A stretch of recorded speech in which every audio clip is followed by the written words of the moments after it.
Hello everyone, আজকের ভিডিওটি একটু অন্যরকম। বেসিক্যালি ভিডিওটি তাদের জন্য যারা নিউ প্যারেন্টস, যাদের 1 মান্থ থেকে 3 ইয়ার অবধি বেবি রয়েছে এবং ফার্স্ট টাইম ভাবছো বাইরে কোথাও ট্রাভেল করবে বেবিকে নিয়ে, কীভাবে ট্রাভেল করবে, কী কী প্রয়োজন হতে পারে, সেই সমস্ত কিছু আমি আজকে ভিডিওতে শেয়ার করব। ফার্স্টেই এখানে কিছু মেডিসিন দেখিয়েছি যেগুলো অবশ্যই ক্যারি করতে হবে, যেমন পেটে ব্যথা, গ্যাস, তারপর জ্বরের জন্য এবং বমির ওষুধ, সাথে আঘাত লাগতে পারে কোনোভাবে বেবি বাইরে গেলে, সেখানে ব্যথার জন্য কিছু মলম নিতে হবে, আর্নিকা, তার সাথে সর্দি কাশির জন্য ওষুধ নিতে হবে, নাসাল ড্রপ নিতে হবে। এই সমস্ত কিছু ওষুধ কিন্তু সাথে অবশ্যই রাখতে হবে। এখানে মেডিসিনগুলো সব বেবিকে ডক্টর যেভাবে প্রেসক্রাইব করছে সেভাবেই নিয়েছি, আর তোমাদের বেবিকে যেভাবে প্রেসক্রাইব করবে তোমরা সেইভাবেই নেবে। আর সাথে অবশ্যই বেবি ফুড নিতে হবে। বেবি ফুডের ক্ষেত্রে 6 মান্থের নিচে হলে তো ব্রেস্ট ফিড বা ফর্মুলা ফিড করবে, আর 6 মান্থের ওপরে হলে সলিড ফুড অবশ্যই ক্যারি করতে হবে, কারণ বাইরের খাবার দেওয়া একদমই ঠিক হবে না বেবিকে। সে টুকটাক দিলে ঠিক আছে, সেক্ষেত্রে আমিও দিয়েছি বাইরের খাবার, যে একদমই দেইনি তা না, দিয়েছি, কিন্তু যেটা ওর পেট ভরাবে বা ওর প্রয়োজনীয় যেটা, সেটা আমি কিন্তু বাড়ি থেকে ক্যারি করে নিয়ে গিয়েছি।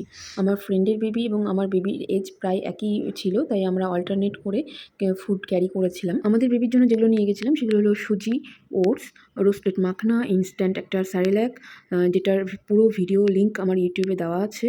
আর সাথে ছোটো ছোটো পাউচের মধ্যে লবণ, জিরে গুঁড়ো, হলুদ গুঁড়ো এগুলো ক্যারি করেছিলাম। সয়াবিন গুঁড়ো গুঁড়ো একটা পাউচে নিয়েছিলাম, আর নিয়েছিলাম ছাতু, কিছু ড্রাই ফ্রুটস, রাগি আটা দিয়ে তৈরি লাড্ডু, চাল ডালের একটা মিক্স, আর নিয়েছিলাম কেলগস কর্নফ্লেক্স, মুড়ি গুঁড়ো, সেওয়ের একটা প্যাকেট, আর চিজ, ঘি, আর অবশ্যই কুক করার জন্য ইন্ডাকশান ওভেন, একটা ননস্টিক প্যান, চামচ, বেবিকে খাওয়ানোর জন্য একটা ছোট্ট বাটি, হট ফ্লাক্স, এগুলো তো ক্যারি করতেই হবে।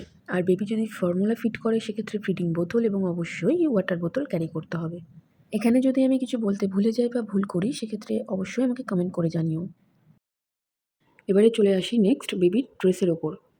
ঠান্ডা ওয়েদারের জন্য ফুল হেভি ড্রেস, আর গরম ওয়েদারের জন্য লাইট কিছু ড্রেস ক্যারি করতে হবে। আমরা কয়েকদিন আগে গিয়েছিলাম দার্জিলিং, তো দার্জিলিংয়ে অবশ্যই ঠান্ডা হবে, সেই কারণে full sweater, jacket, full T shirt, half T shirt, full pant, মোজা, টুপি, জুতো, আর সাথে অবশ্যই ডাইপার। কোন ওয়েদারে আমরা বেবিকে নিয়ে ট্রাভেল করছি, কোথায় যাচ্ছি, তার উপরে ডিপেন্ড করে কিন্তু আমাদের বেবির ড্রেসগুলো সিলেক্ট করতে হবে। এখানে বেবির প্রয়োজনীয় সমস্ত কিছুই প্রায় আমি শেয়ার করলাম। তোমাদের যদি ভিডিওটি ভালো লাগে অবশ্যই লাইক, কমেন্ট, শেয়ার করো, আর সাবস্ক্রাইব করো আমার চ্যানেলটিকে। ওকে, আজকের মতন বাই।